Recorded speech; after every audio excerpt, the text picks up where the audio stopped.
Welcome to Cloud9. This is Bebe reporting for my first day on the job. This is Jason, and this is our podcast about the sitcom Superstore. We watch it. We love it.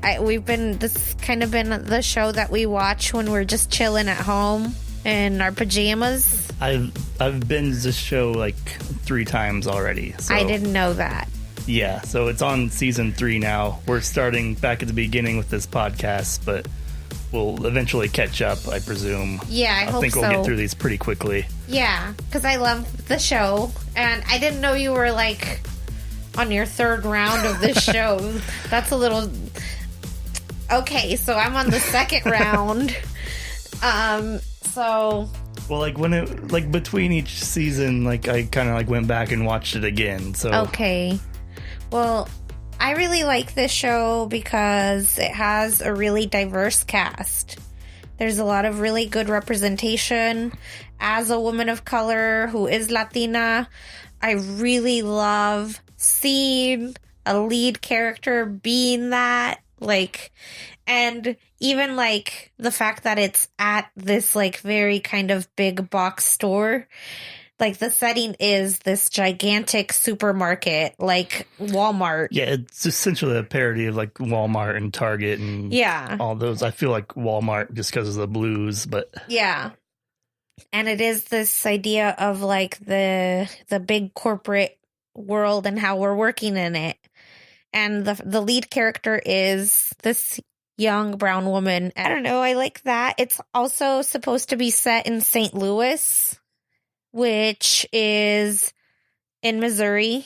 Missouri is next to Kansas. We're from Kansas. We're right on the eastern side that touches Missouri. If you don't know the United States that well, we're just right in the middle. Everything that's in the middle, that's kind of where we're at. Well, I feel like that's what they were going for. They just picked a city in the middle of the United States. I don't think they did that without purpose. I really don't, because in this first episode, one of the characters references BLM. Yo, hashtag Black Lives Matter, yo. St. Louis is and they're supposed to be in the area where... Oh, yeah, that's true. Yeah, so I don't think anything is not intentional. There's things that were definitely thought out and very aware racially, I think, about what's happening in our current society. I don't want to discredit the makers for having thought about where to put it, because you could have put it anywhere, but St. Louis is actually a pretty important place. They call it the gateway to the West, right? That's what that arch is. So it's very interesting that they have it there, and that's kind of symbolic of what Americans on the coastal region see or think about when they think about middle America. They do think Walmart people. Right. We're not beautiful and Eastern or Western. We're just in the middle of the West. St. Louis, west of St. Louis. So I think that's pretty cool. So this was the pilot episode, and the title of it is Pilot, so I assume that they produced this episode before picking up the series. So, what are your overall thoughts on it? You could tell it was a pilot, because it was, very much, there wasn't any risk. Too much. There was some things that were definitely, showing your cast, and there was a lot of representation with people in wheelchairs. I really like the scenes with the babies. Oh yeah, all the we call them transition scenes, or just random shots in the store. They've got gold with those scenes. Yeah, and they're just little visual vignettes. They're a little vignette of a moment in this big, gigantic megalomart. And it's just how much people don't respect these stores. Right. As customers. Yeah, there was literally one with a little girl just peeing in a potty. So I like that they like obviously went for some very cheeky, very like innocent things, but then like talking about how they did like call out BLM, and they were very like that was something that they like decided right away to do in their first episode. They also introduced LGBT character through Mateo. I don't know if he's out yet, but spoiler alert, he's a queer person from the Philippines. My name is Mateo Fernando Aquino Liwanag, and I'm here to make something of myself. And that's really cool, because I actually I'm like, that's my friend. Like, I have people in my life like that, and it's great to see it. Yeah, and I don't know that it's not like they don't intend him to be queer. I think it just didn't get addressed in this episode. No. And that's the thing, is that they're baiting you. That's the whole point of a pilot, is to like leave you wanting more. I did also like these workplace comedy shows. They kind of have seen what works, so they're all kind of similar. Yeah, I see a ton of comparisons just between like this and The Office and Parks and Rec, these other NBC shows, which I would say those shows also had really rough first seasons, and then they kind of figured it out. Yeah, they know where their kind of like groove is, which is like, yeah, you have to kind of grin and bear it type of shit with some of the stuff. Like, I really didn't like the whole, and I still don't really like that whole trope with like, will they, won't they, with Amy and Noah. Jonah. Whatever. I can tell he's your favorite character. Yeah. I really like Dina because she's like the Dwight. I think of her as like a cross between Dwight on The Office and Ron Swanson on Parks and Rec. Yes. And then she's also like a vegetarian, so that's different than both those, but yeah. I liked it. Also, there was Cheyenne. She is just this like very young light that, I don't know, like she just, every time I see her and when she speaks, it makes me kind of happy that she's able to exist in this like fake world. Mm-hmm. And I know that she's like protected a little bit, like, because it's not real. Like, I don't know, like she's kind of encapsulated as this innocent type of person, even though she's obviously not, because she's like pregnant. Like she's naive. Yeah, that's what it is. But her naivete is not like annoying or like unfortunate. It's cute. That guy told me he had a really bad cold. He was buying 35 boxes, Cheyenne. That should have been a red flag. It's like that oh honey moment with the other show that you watch with a raincoat or some bullshit. Was there an umbrella? Oh, How I Met Your Mother. Yeah. I don't know.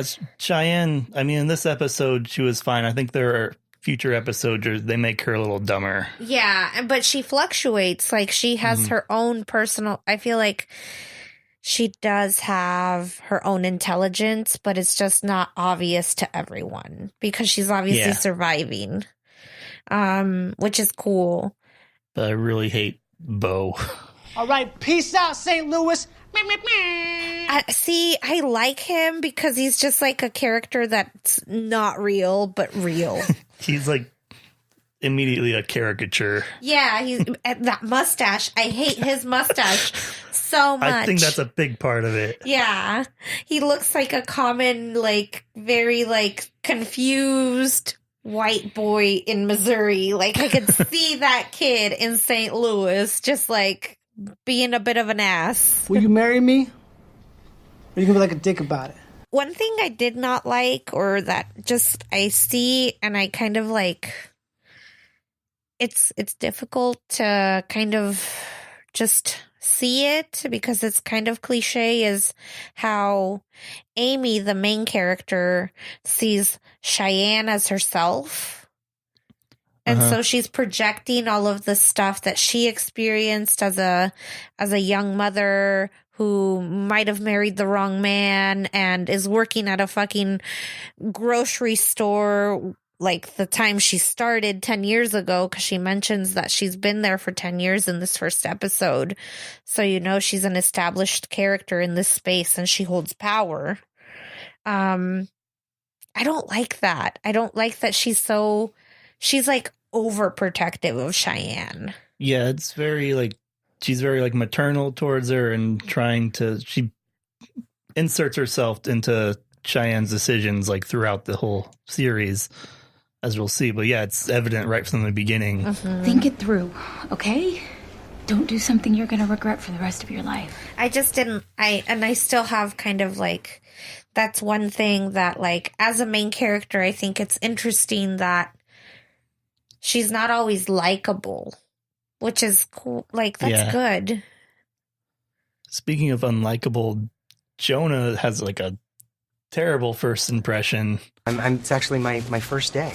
Oh! I know. I don't seem like the kind of person who would work in a place like this. Yeah. With Amy and with the audience, I feel like. And I guess that's the point, because they kind of have to humble him over time. Yeah. And I did like how he introduces himself as like, oh, I work here, but I hate working here and I'm better than everyone else. And I did like that she called him out. Little tip. Don't let the other workers here know how much better than them you are. They hate that. But yeah, his character's just like really like souring. But It's an odd choice to me, because like he's the new hire, he and Mateo are new hires, but they're really using Jonah as the one to like kind of introduce you to other characters and into the world of the show. And that's because it's the pilot and you have to use the white bait. Yeah. Yeah, that's what Orange is the New Black But then, did. like, he's so pretentious and stuff. It's like, I'm not really on board with this guy you're using as, like, the audience surrogate. I can't relate to this asshole. Yeah, I know. That's what Orange is the New Black did. Yeah. Like, they introduced this white character that's supposed to be the main character, but then they're like... Then she, like, falls into the background, doesn't she? Yeah, and that's the point. And that's what the Superstore did. And that's what a lot of these newer shows with these diverse casts have to do in order for them to get, one, an established reputation within the, like, people who, like, greenlight pilots, but also they have to establish their main audience, or at least, you know, let people know that there's a show with brown people in it. Wow. And then the second season is really when you see those brown characters grow and mature. It was always part of the plan, I feel like, but you can't let white people know that that was part of the plan, because they want to make sure that they got to be first, that they had a shot, you know, that they're, you know, it's a thing. I really don't know how to say it without being like a total bitch about it or making it sound like it's a race thing, but it totally is. Oh, yeah. And like, that's one of the things that you do have to wait for with this show, is it is mostly focused around this like hetero relationship that's supposed to be like, ooh, he's the really like misguided, well-to-do white guy, and she's like a confused wife that like has to put on her ring at the end of the day and go back to like her real life. Mm-hmm. And he always does these grand gestures too, which is so like, fucking go away, like stop. Just, like, leave her alone. Like, she doesn't want that. If she wanted that, she would have said something, because she's obviously a woman who knows what she wants. So, like, what? I hate the pursuing of it. Uh-huh. Because it's just, like, giving everyone this false idea that you should continue to pursue that person who rejected you, when You really shouldn't. You should just fucking give up and leave that person alone, because after that, it's harassment. Well, and it's all